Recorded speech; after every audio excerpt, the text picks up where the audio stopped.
Welcome to the Put On Waivers Media Group, home of the Put On Raiders podcast and the Student Body Right podcast.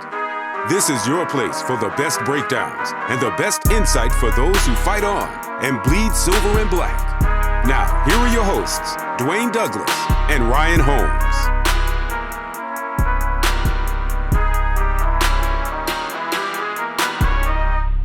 Let's get some questions in here. Thank you guys for submitting some questions for us. And from the A60, Brett wants to know and the question I think I asked you in our text thread. I'll probably go with Anderson, but Jalen Carter versus Anderson, if by some miracle both players are available to the Raiders in the draft. And both on the board. For the Raiders? I think this is a tough question because now you start valuing the position and the impact the position makes. Yeah. If you're just lining up a draft board, you're probably going to have Will Anderson over Jalen Carter, just because the edge rusher is more valuable. They're going to impact the game more than an interior player. The Raiders definitely need an interior player. So, I mean, if you get to 8 or 9, you would have to consider Carter. If they're both on the board, and Raider fans aren't going to like this, like I'm taking the edge rusher. Like I'm taking the guy that can get pressure off the corner. Because he's going to impact the game much more than the interior guy, and then try to find some interior rusher somewhere else. Because in the grand scheme of things, if you have an elite interior rusher, you're talking eight sacks, like not Aaron Donald. He's a freak. Like Aaron Donald is going to come around once every 20 years, but like a really good pass rushing defensive tackle, 6, 7, 8 sacks. Like they rarely get the double digits. An elite edge rusher might get you 15, 16 sacks and forced fumbles and put them. So if they're both there, like if I'm lining up the board, I'm having Anderson over Carter, but the question is going to be how big is the separation? Yeah. What does the rest of my roster look like? And it's, I know Chandler Jones is on the roster next year, but like you have to think long-term. Like if Chandler Jones was going to be here one more year and that's it. Like they're not going to have him on this roster 2 years from now. So you would have Anderson that could step right in, and then you just move. If you like him enough, maybe he's only about 240 pounds, then you play him as an off-the-ball linebacker and some defenses, and then have him just rush the passer, kind of like Micah Parsons does in pass rush situations. But if I'm picking, this is just a personal philosophy, if I'm picking in the top 5 or 6, I want a quarterback, I want a left tackle, I want an edge rusher or a corner. Those are the 4 positions. Those are the 4 that impact the game. So I want one of those guys. Yeah. If everything's equal, give me one of those 4. And I don't think the separation is big enough between Anderson and Carter for me to just say, give me the defensive tackle. If everything's equal, give me the edge rusher. Yeah. I mean, and just imagine, like for me, like, what, even if he struggles a little bit to prove himself early on, you still have Max Crosby. I think eventually an athlete like Will Anderson is going to start to get his. And then now that you're talking about, it's third and 10. I got 4 down linemen. One guy is Max Crosby. One guy is Will Anderson. Both guys are just ferocious pass rushers who are at some point going to affect the passer. As far as that goes, go ahead. I would add it's a great hypothetical, but neither one of them is going to be there. Oh yeah, it's not. That's like the people that are saying, okay, sign Stidham, and if you don't make the playoffs next year, just draft Caleb Williams. So I got news for you, Caleb. You're going to have to pick 1 or 2 at the latest to get Caleb Williams. So. It's amazing how much you're on Twitter, and it's just like, okay, just draft Bryce Young, just draft Jalen Carter. Like that can be available. You don't have a top 3 pick. Like you can't. Like let's be more realistic if we're going to start throwing out some of these ideas. Yeah. Chris says, who do you think San Francisco would be competition? Do we think San Francisco is going to be competition to get Tom Brady? I don't think so. I think they invested a whole lot in draft picks for Trey Lance. I don't think the Trey Lance story is over in San Francisco. We'll see where Brock Purdy takes them. I would like to think that at some point, even with the smart play calling and the design and just getting the ball to Debo, getting the ball to McCaffrey and Ayuk, Juszczyk, they have a lot of great weapons. But at some point, somebody's gonna have to force the guy to win a game. Win a game from throwing from the pocket, throwing all over the place. I mean, you're not going to be able to get through. They're going to play. I mean, if you're not number 1 seed, you're going to play 3 games. You're going to play a bunch of games to get to you're going to play 3 games to get to the Super Bowl anyway. So at some point somebody's going to do that. Even in the NFC, which is not as good as is not as good as the AFC as far as quarterback goes. So I do feel like that's going to happen. So we'll see what Purdy has. If Purdy takes them to the same point that Jimmy Garoppolo did, I mean, you could see. I can envision them going, say, "Hey, we can still improve our football team. We don't have a lot of money tied up in the quarterback room. Let's go with Purdy and Lance, and then keep doing what we do as far as just getting more pass rush, getting secondary help, getting another offensive player if they feel like they need to do that as well." So I don't see Tom Brady. I think that ship has sailed for him going to go home to San Francisco. Well, one, you got to think about all the other pieces on that roster. Like they gave up a lot of draft capital to go get Trey Lance. They're not going to give up on him after basically 1 or 2 games because they didn't play much as a rookie. I think he got hurt in week 2 this year. They have to pay Nick Bosa. They have McCaffrey's a contract now. They have Deebo Samuel's contract. They have Fred Warner's contract. Fred Warner's contract. They have George Kittle's contract. They have Trent Williams' contract. They need that rookie quarterback on their books. Yeah. They can't afford to bring in a quarterback that's going to cost them, $25-30 million. And the other thing is Shanahan's proven in that system, you need a quarterback with a little bit of mobility. They're going to scheme up the run game, but the quarterback's got to be able to move to get to different positions to make some of these handoffs and some of these wide runs that they like to run. Yeah. A lot of these bootlegs, a lot of these reverse bootlegs where they're bootlegging back across to the other side of the field. Tom Brady can't do that anymore at his age. So I don't think they're going to throw it away just for 1 year, maybe 2 years of Tom Brady. Yeah. Because they have to pay a bunch of other guys on that roster as it is. And they got a lot of high salary players. They're going to, you don't trade what they traded up for Trey Lance and not play him. They clearly believe in the guy. Yeah. Because they handed him the starting job last offseason with him basically not even really playing. So I don't think that they're going to be in the Tom Brady sweepstakes at all. Me either. And also think about it for a second. Like the NFC West is pretty much, Seattle, we'll see what Seattle does this offseason. They had a really good draft last year, but the division is kind of in shambles. Like we don't know what the Rams are going to be. Do they bounce back next year? The Cardinals could be, who knows what the Cardinals could be next year? Because is Sean McVay even there next year? Like he flirted with leaving to go to Amazon last year. Yeah. And getting paid a ton of money to go work in TV. And after the year they had, I looked at the Matt Stafford contract and I'm like, can they get out of this? No, Matt Stafford is their quarterback for at least 2 to 3 more years. Yeah. I think it was like 2026 before they could even get out of that contract. That's tough. Let's see, Phil Fresno. Could you start Stiddy in 2003? I'm sorry, 2023. He can't be the number 1 starter. He can't be number 1 starter. No matter what happens this weekend, he can't be number 1 starter. I think. So it's funny because Vincent Bonsignore said that they knew early on that they were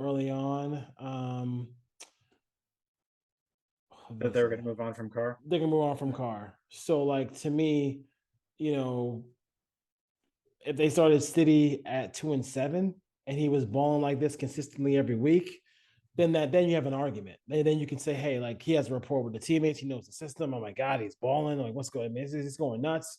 They're scoring 30 points a game. Like this is great. This is great football. More of a body of work, I think, Ryan, than just the 2 games here.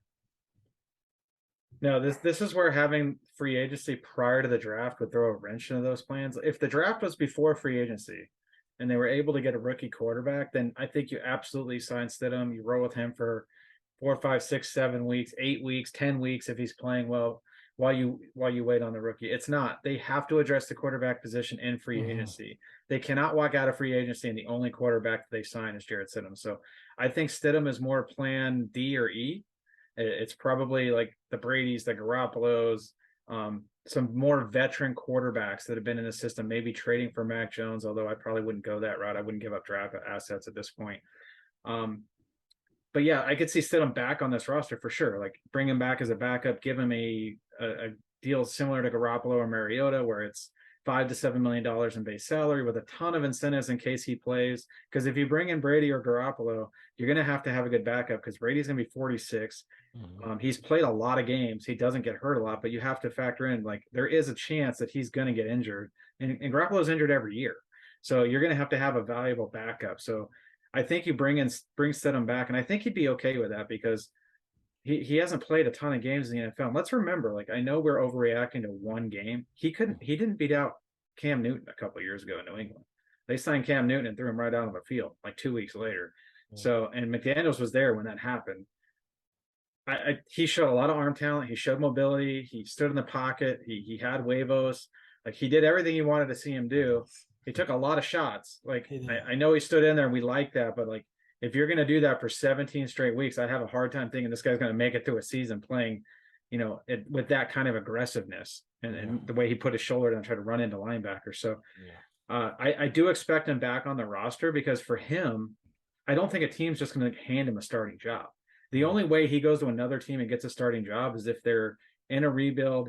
They have a young quarterback, that they need a guy to be a bridge to play for 5, 6, 7 weeks. And why would he do that? I think that he would rather stay in a system that he's more comfortable with, especially if Brady comes, because then he knows, okay, Tom's going to be here for a year or two. I might play in some of these games. I'm going to make some decent money as a backup. I just don't see a team based off of 2 weeks worth of tape saying, okay, you're our guy, and here's a 5-year deal with $80 million with a ton of incentives with all this guaranteed money. I don't see that happening. Yeah, Matt Flynn ruined that for those guys, so he can't do. He probably won't do that now. Let's roll to around the league real quick before we go to the Chiefs. I know, actually, real quick, the narratives around Carr. You mentioned one about about stability. I have one as well, but you mentioned one about organizational stability. Yeah, I mean, I just have the Raiders been dysfunctional? Yes. Have they changed head coaches? Yes. Have they changed DMs? Yes. So all of the Carr people out there that wanted him in place and used that as a crush. Like, there's all this dysfunction within the organization. Like, it's not fair, this and that. Like, he had X number of head coaches. Well, if those people that feel that way want stability, but how do they turn around and also want to fire Josh McDaniels? If you truly believe that, and you want this organization to get out of that dysfunction, then you have to give this regime 3 or 4 years. It can't be a year or two and get out of here, because that's why they're in this dysfunction. Yeah. It's because they got rid of coaches every 2 years towards the last 10, 20 years of Al Davis being the coach. I remember they were running through coaches like crazy. Yeah. We could sit here and name 20 coaches that I've seen and the last 30 years. And then, Del Rio wasn't there very long. John Gruden, he got let go based on those emails. I know people want to count Tony Sperano and Rich Bisaccia. Those are interim guys that were already on the staff. I don't really count those as that was a coaching change. That was made because of things that happened, because Dennis Allen wasn't very good. And then obviously the John Gruden emails. But if you want this organization to find stability, then you have to stick with this regime and see this thing out. Yeah, I totally agree. I think one of these narratives that drive me crazy is the fact that Josh McDaniels somehow saved this playbook for Stidham. Stidham, and didn't want to use it with Derek. I think that's just like where you're getting.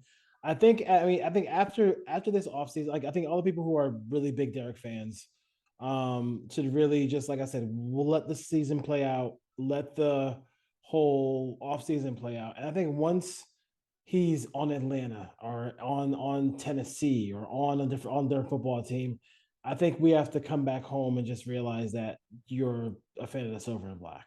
And then, I mean, if you still want to go follow Derek, you're welcome to go do that.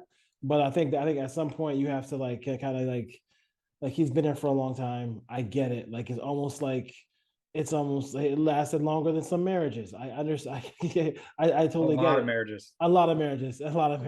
Like, so if that's being said, you kind of gotta move on at some point and get going. Listen, the Raiders have not been good for how long? For 30 years. You're still with the Raiders, right? So think about that. I think the biggest thing I take away from that comment that you made about the different playbook, it's not it's the same playbook. I think what it is it's the belief of the Carr supporters that he had to throw it where Josh wanted it. Like, I'm only doing what Josh is asking. It's not like Josh asked Derek to do one thing and he's like, okay, Stidham's in, so let's call the same plays, but I'm telling you to throw it to someone else. Like, they can't come to grips with that.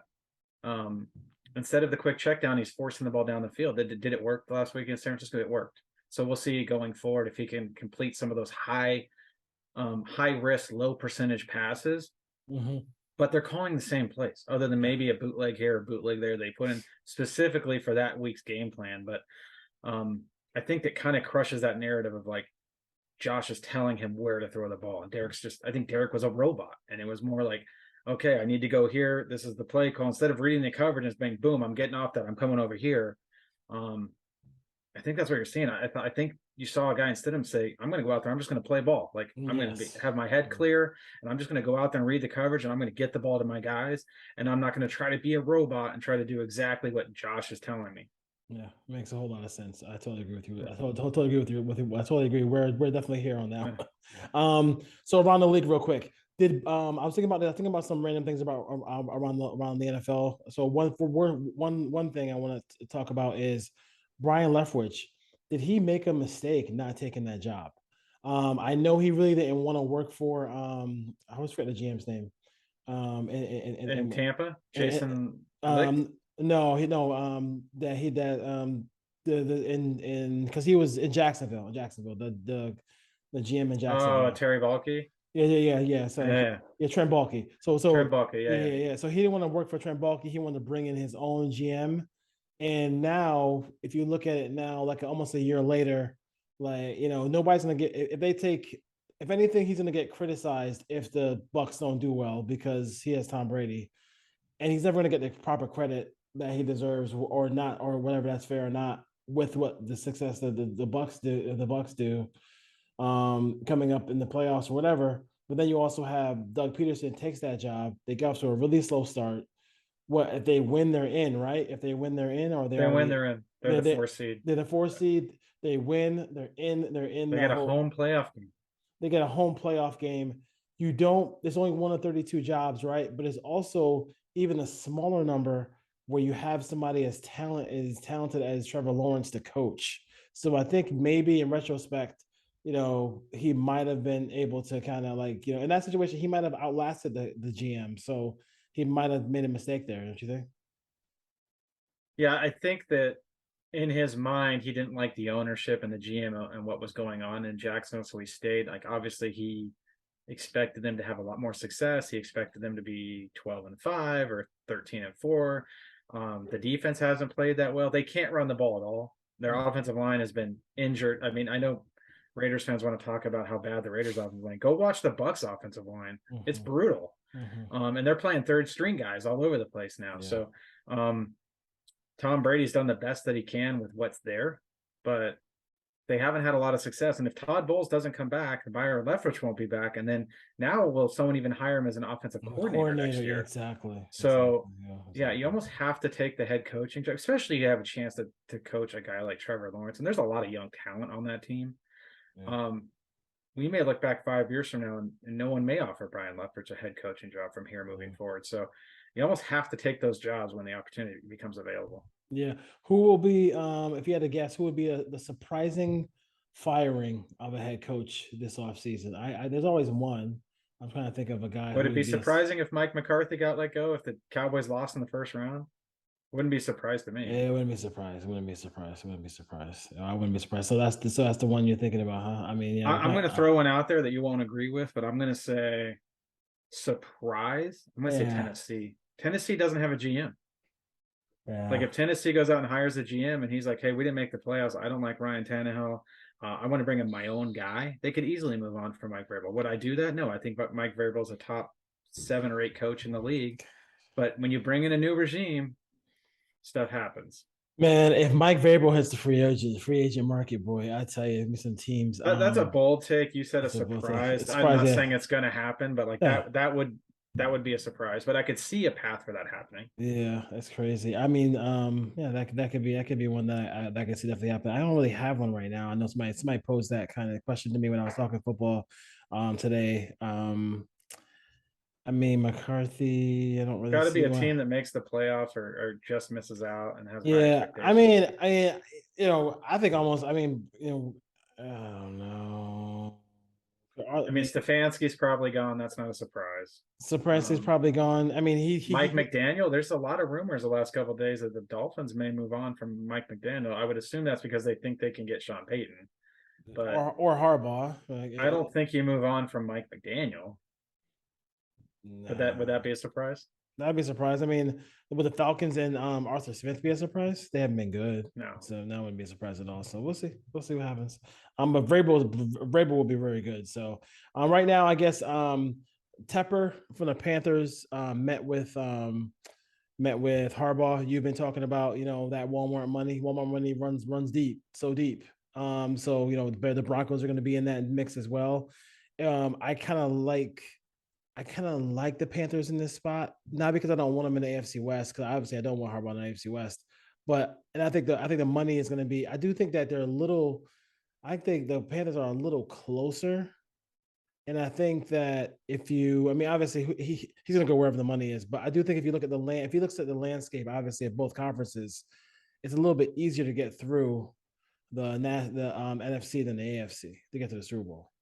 I would add the Colts in the mix there for Harbaugh too, because Jim Irsay's crazy. He's getting up there in age. Yep. He'll pay whatever. Yep. He'll let Harbaugh do whatever. He may even let Chris Ballard go to bring in Harbaugh for all we know. The problem is you don't have a quarterback there. Yes. And you don't, unless you want to take a rookie. And then obviously, Big Ten country, Jim Harbaugh's in Michigan, not that far from Indianapolis. Like it's a nice draw locally for the fans. He played for the Colts towards the end of his career there. So I would think, I don't know why he would take the Carolina job unless he's going to give him a Matt Rule contract where it's 7 years, $80 million or something. They don't have a quarterback moving forward there. They do have some young pieces on defense. Where did they draft? Right now, I think they're 7, 8, 9. They're right there with the Raiders and Falcons. Okay. So they're not in the Bryce. They're going to have to trade up. Like three of these quarterbacks are going in the top 5. It's going to be Levis, Stroud, Young, Anderson, and Carter. That's going to be your top 5. I don't know the order. It depends on who's picking where. Chicago is sitting in a great spot to trade out and pick up a slew of draft picks to put around Justin Fields. But I thought it was interesting. Michigan had that. Did you see that press release by Michigan today? No. And I think there was a quote from Harbaugh on it. I expect to be coaching Michigan in 2023. Like he didn't say I'm not leaving, I'm staying here. He said I expect to. He left himself an out in the statement. Like if Jim Harbaugh wasn't going anywhere, all he had to do was say, I will be the coach at Michigan next year. I'm committed to this program. I'm not talking to NFL teams. That's not what the press release said. So I do think there is interest there, and he would look to jump if he could. And there was a report today that Michigan is facing NCAA sanctions that should be announced here in the next couple of days. It wasn't a major recruiting issues, but there's going to be some infractions falling upon that football program here quickly. Interesting stuff. Last thing before we hit the Chiefs, I was watching one of the talking head shows. I think it was Cowherd, where a guy said he's heard from somebody, a source, that next year Josh McDaniel is going to be relinquishing play calling. I saw duties. That, yeah. So what you think? So Mick Lombardi's running this offense, and then he's just going to do it the Brian Daboll thing here. No, that means Tom Brady's just going to call his own game in the huddle. That's all it means.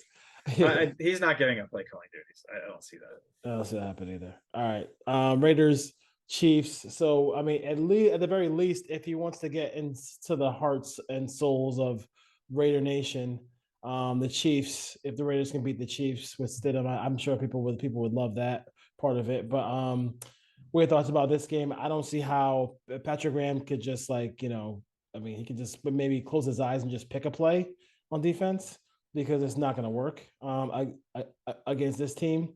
So I'll give him whatever as far as that goes. But I think offensively, this is another game where we talked about the Chiefs. The Chiefs are not a great defensive team. I remember I told you that they drafted well, and then you corrected me, and I was like, damn, they really haven't. As far as some of these players on this team, they do a lot of free agency. We know Frank Clark. We know I can't say the kid's name out of Purdue. I think his name is Loftus, something like that. Yeah. So he's had a decent rookie year, and then we have Chris Jones in the middle. But defensively, you can move it, you can score. On this defensive unit. So I would expect to see that they did it the prior time, And this would be a game where, dare I say something I never thought I would say. I kind of expect Stidham to have a good game today, the good game on Saturday against the Chiefs. What are your thoughts? Well, this game means everything to Kansas City. If they win this game, they get the number 1 seed. Based on what came out a little while ago about canceling that Buffalo Cincinnati game. So everything is on the line here for Kansas City to potentially host the AFC Championship game as long as they're not playing the Bills. But the first time they played, the Raiders, Patrick Graham played a ton of man. It might have been the game where they played the most man all season. And Trayvon Merrick manned up against Kelsey, lost him in the red zone. He scored 4 touchdowns. They had Cleveland Farrell, that is the Kelsey stopper, lined up all the way out, jamming him at the line of scrimmage. Yeah. They don't have the guys in the back end right now to do that. They can't run that same game plan. So I don't know what they're going to run out there. In this game, I could see Andy Reid just saying, you know what? I could score half 100 in this game if I want to. Like, I can put up a 50 burger. And they might do that. I could see Patrick Mahomes going out there and throwing the ball 50 times and they run the ball 10. Like, there's no need for Kansas City to run the ball in this game. Just drop back and sling that thing all over the yard. That's what I would do if I was Kansas City. I don't know if they're going to do that. So I'm just trying to think of a way the Raiders defensively, the Raiders are going to give up 30 plus points. Let's just put that out. This defense, no the way question they're playing right now, no they're playing Butler's out. Like, they're playing Harvey Lange, Luke Masterson. Mm-hmm. They're going to bring in Roderick Teamer and the big nickel, and then he's going to play some dime linebacker. They're not going to get a pass rush on the other side of Max Crosby, and then outside you're going to have Amik Robertson, and you're going to have Nate Hobbs, and then Tyler Hall's actually been playing the best of these guys in the secondary the last month or so. But can they get some turnovers? They're going to have to get turnovers. The Raiders, if they can find their way to get a couple of fumbles or get their hands on some interceptions, that's the only chance they have to slow down this offense, is to intercept some balls. Now, the NFL really needs the Chiefs to lose this game after the cancellation of that Buffalo-Cincinnati game. So maybe there's some yellow flags that go against the Chiefs in the Raiders' favor. That's something I'm going to keep an eye on and see if that happens. But essentially, I don't know how they're going to slow down the offense. Now, like you said, they can move the ball. They're going to run the ball with Josh Jacobs. This might be a game where you do get some more Jacobs to kind of just keep Mahomes off the field, grind some drives, some 12, 13 play drives. I do think they're going to drop back and try to push the ball down the field vertically again, because I don't know if Snead's going to play in this game. He's questionable, so they may be down to start their best corner. And that's the vulnerability. I want to say the Chiefs have given up the most passing touchdowns of any team in the NFL. So, Raider fans want to talk about how trash the Raiders secondary is, and it's trash. Kansas City's actually given up more passing touchdowns than the Raiders defense. So this could easily be a shootout. This could easily be 50-35. It could be 42-32. Like, who knows? It's going to be a high score. Bet the over if you're in, because the Chiefs might hit the over on by themselves. But I could see the Raiders winning this game if the offense puts up 35 and then the defense gets a stop here or there, maybe a special teams blunder, maybe an interception. Like, they need 2 turnovers, some penalties to put the Chiefs into second or third and long, and the Raiders get off the field. There is a viable path for the Raiders to win this game. Yeah, there is a path. But they they kind of got this. I think I like the middle. I like having the ball for the middle 8, but at the end of the day, like, they got to do what they did this week and just take the ball. They got a chance to take the ball first and put that defense on skates in Kansas City and score first. This is a game where this is about a 4th down game too. Like, a lot of plays, a lot of drives in this game. You kind of have to consider, if it's close, really look at it and say, hey, maybe I should go for it on 4th down, because Mahomes isn't going to stop scoring. I guess it's Raider defense. Penalties. If the Raiders get offensive penalties and they're in second and long, it's gonna be a long day. Yeah. But we'll see. We'll see. All right, Raider Nation, we think we covered possibly every possible aspect of the prior game, well, 22, and then now with the Chiefs. It's not been a great season for the Raiders, but we'll continue to kind of see what they do in the offseason as far as that goes, and we'll see you next show. Just looking at game. You want to give a game prediction? I do really. I'm just something you want. Go ahead. I can't. I think I wonder, like, this game wasn't on Saturday. It got moved to Saturday. It was a Saturday or Sunday on the schedule when the schedule released. So based on ratings, this is the 4:30 time slot on Saturday is kind of like the throwaway game, the game that the NFL doesn't care about. Like when the Raiders were in the playoffs, they had to play Houston in that time slot. They played Cincinnati in that time slot. It's like, well, no one's going to watch this game, so let's just get it over with. I think the Chiefs do find a way to win this game. I think it's close. I think it's closer than the experts think. I think the line's 9.5. 9.5, yeah. I could be completely wrong, and we've been wrong a lot this year. But I'm going to say Kansas City wins 30-24. Yeah, I could see that. I'm gonna go out here and say the Raiders grab one here. They grab one here. I think a lot of times people play for home field, and then things kind of go awry. But we'll see. I think I could pick the Raiders to kind of come out on top. 31 to 30. Just some late game heroics there. Just ending on a good note. At some point, we'll see what happens. Maybe they actually hold the lead in this game. Whatever. But did you pick the Raiders to win? I picked the Raiders to win. Why not? I mean, we've been wrong this year a lot. But I just say, you know what? Why not give him a chance? Why not? I think I give a puncher's chance with this kid. I think the first time through the league, might be a little bit easier for him right now. It's kind of like that, that phenom hitter who comes through the league and is just like Joe Boo and hitting bombs everywhere, and then they find out they can't hit anything off speed. So we'll see. We'll see what Spags has for him coming up this week. But they're not a great defensive team. So and give a lot of passing touchdowns, and the Raiders have all the weapons they need. He knows the offense. I'm gonna say something I didn't think I would say all year. I think Stidham has a chance to win this game, which is crazy to say. I mean, when you start the season, as far as that goes, nuts. I would add, I was questioning why you see some teams. The Raiders have been doing this a lot the last 3 or 4 weeks, where they bring up practice squad guys and then they don't dress them on game day. Yes. I found out the reason for that, and kudos to Dave Ziegler, the front office, is the player still gets a game check. So it's kind of a way of rewarding the practice squad guys at the end of the year and getting them a little bit extra money in their pockets. So when you see Sebastian Gutierrez, I think he was off the practice squad twice, but was inactive. Yeah. I think as long, even when they're inactive, as long as they're off the practice squad, they get a game check. So kudos to the Raiders organization for doing that the last couple of weeks. It's been a couple of different guys just getting. I think Ike Brown last week at the corner was one where he was activated off the practice squad, then inactive for the game.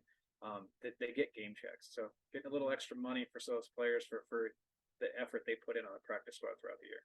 And if they do show some promise and you might want to sign them, that's something that they could that they say, hey, this guy helped me in this moment. I was a street corner and now I'm playing special teams for the Raiders. A game check or two at the end of the year for those guys that are I don't know the fringe players, yeah. A practice squad guy, I think it's a few $1,000s a week. It's not a ton of money, in the grand scheme of things. But a game check, now you're talking 1/17 of league minimum. Let's just say league minimum's $500,000. Like that guy might get trying to do quick math, $35,000. And not even suit up. But just here's a thank you. That's probably what they make in 2 or 3 months. Yeah, that's actually as they kind of hold on to that dream of playing in the NFL. That's actually pretty cool. That's a pretty cool. Someone thing. In the comments is going to do the math and tell me I was completely wrong with the numbers. I was just which is fine. I wasn't trying to run the numbers correctly, but it's somewhere. It's a nice paycheck for those guys. Yeah, makes sense.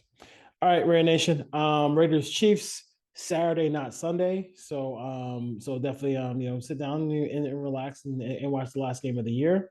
And then we'll just bulldoze right into the free agency and everything like that, and talk a little playoffs because the Raiders aren't in it. But we'll also talk about we'll probably go.